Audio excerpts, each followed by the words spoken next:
Bonjour et bienvenue sur ma chaîne Cryptoman NC Info Crypto. N'hésitez pas à vous abonner, à liker, à commenter et à partager. Je vous retrouve tout de suite pour une nouvelle vidéo. Bon visionnage. Dans ce sommaire, nous allons aborder 6 points. Je ne pouvais pas commencer sans cet historique de qu'est-ce que le Bitcoin, suivi d'un terme que vous allez souvent entendre. Qu'est-ce que la blockchain? Pour la validation des blockchains, cela est possible par l'action des mineurs. Et pour elle, le sujet traité sera que signifie miner du Bitcoin. Puis, une des questions majeures que tout le monde se pose et à juste titre, le Bitcoin est-il une monnaie sûre? Si vous décidez de vous lancer dans les crypto-monnaies, comment acheter, vendre ou transférer des bitcoins de façon anonyme? Et pour finir, je vais vous expliquer comment conserver vos crypto-monnaies. Où nos bitcoins seront-ils stockés?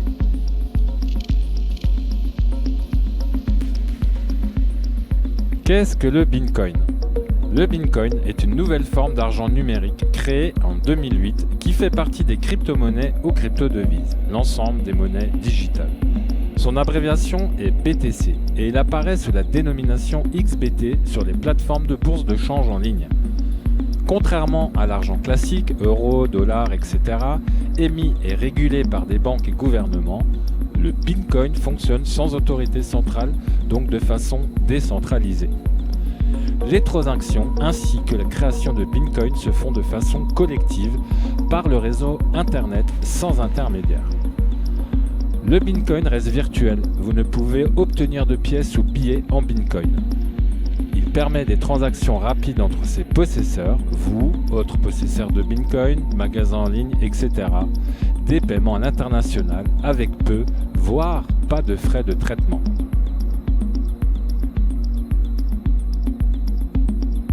Qu'est-ce que la blockchain?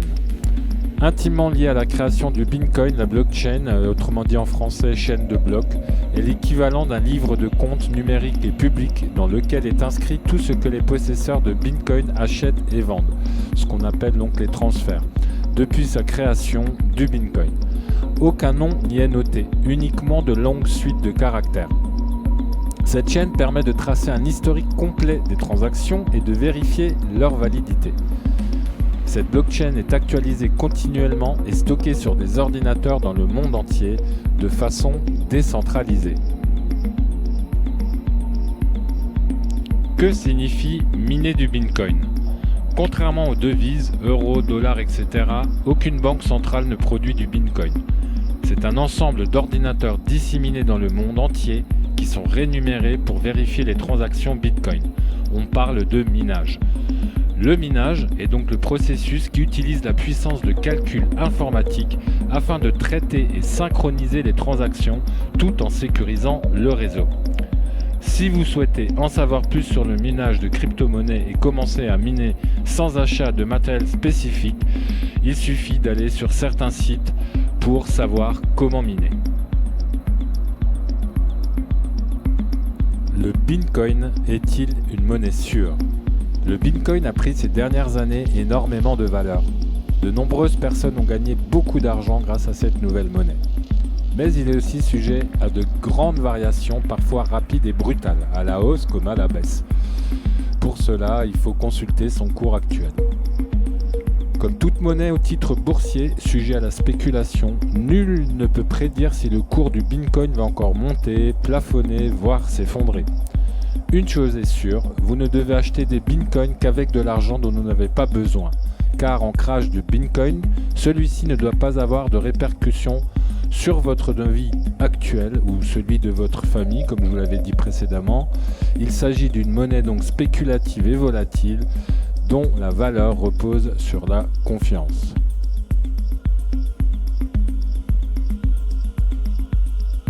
Puis-je acheter, vendre ou transférer des bitcoins de façon anonyme? Donc la majorité des transactions en bitcoin réalisées dans le monde depuis la création de cette monnaie numérique est archivée de façon publique sur le réseau Internet, sous forme de longues suites de caractères. Votre nom n'y figure jamais, bien évidemment. C'est ce qu'on appelle la blockchain, chaîne de blocs que je vous ai donc expliqué tout à l'heure. C'est une sorte de registre numérique qui liste toutes les transactions. Adresse numérique de l'émetteur, adresse numérique de destinataire et les sommes échangées, de façon chronologique et qui se met à jour continuellement.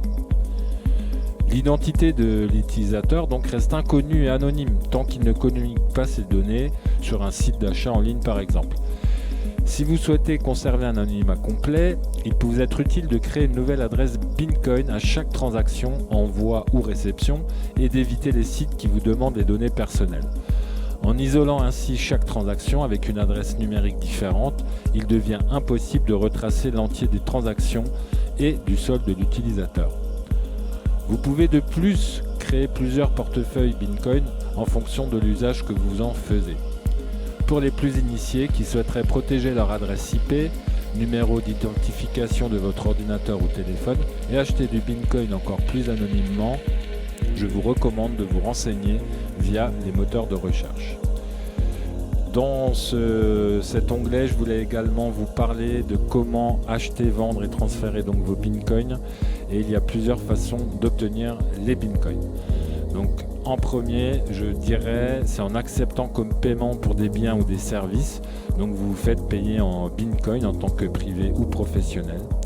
Vous pouvez les acheter sur des bourses en ligne, en fiat exchange, donc ça c'est tout ce qui est dollars, euros, etc. Ou encore en Bitcoin exchange, que vous créditerez au préalable par virement bancaire ou par carte de crédit. Vous pouvez les acheter à quelqu'un près de chez vous, entre particuliers, sans intermédiaire. Alors on parle donc de local Bitcoin ou encore de marché pair à pair, peer-to-peer en anglais.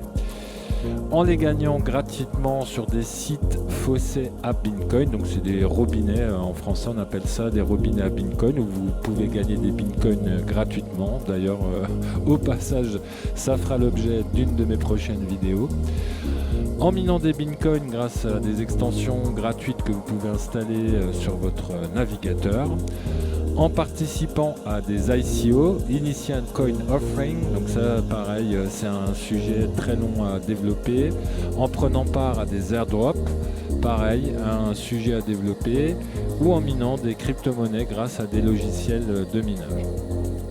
Je voulais également vous donner quelques recommandations utiles avant de procéder à l'achat de vos premières crypto-monnaies, notamment le Bitcoin, mais c'est valable pour toutes les monnaies. Donc le cours de l'achat varie parfois d'un site à l'autre, donc prenez bien le temps de comparer les cours appliqués. Lors de vos comparaisons, attention à ne pas vous tromper entre les euros ou dollars par exemple. Les frais, les taxes, qui varient d'un site à l'autre. Donc comparez bien avant d'acheter. Et le virement bancaire, souvent, c'est celui qui prend le moins de frais, contrairement à une carte de crédit, mais il est plus long. Il faut savoir qu'il faut attendre généralement 48 heures.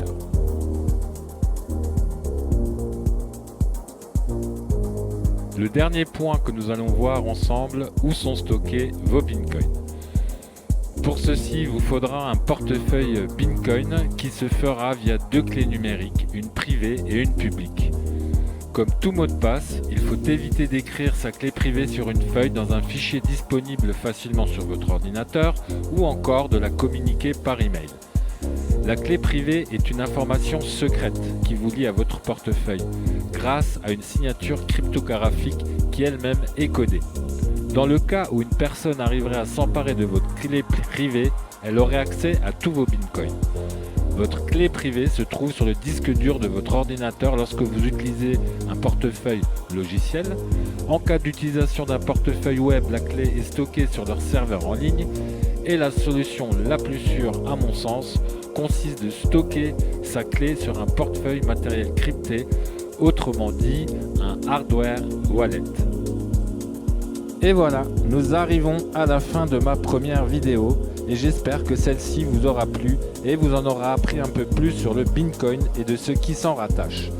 Je vous retrouve très prochainement pour une nouvelle vidéo. N'oubliez pas de commenter, cela est très instructif pour la suite de mes vidéos, de liker pour mon plaisir et de partager pour me faire connaître. Salut tout le monde, c'était CryptomanNC, Info Crypto, ciao ciao.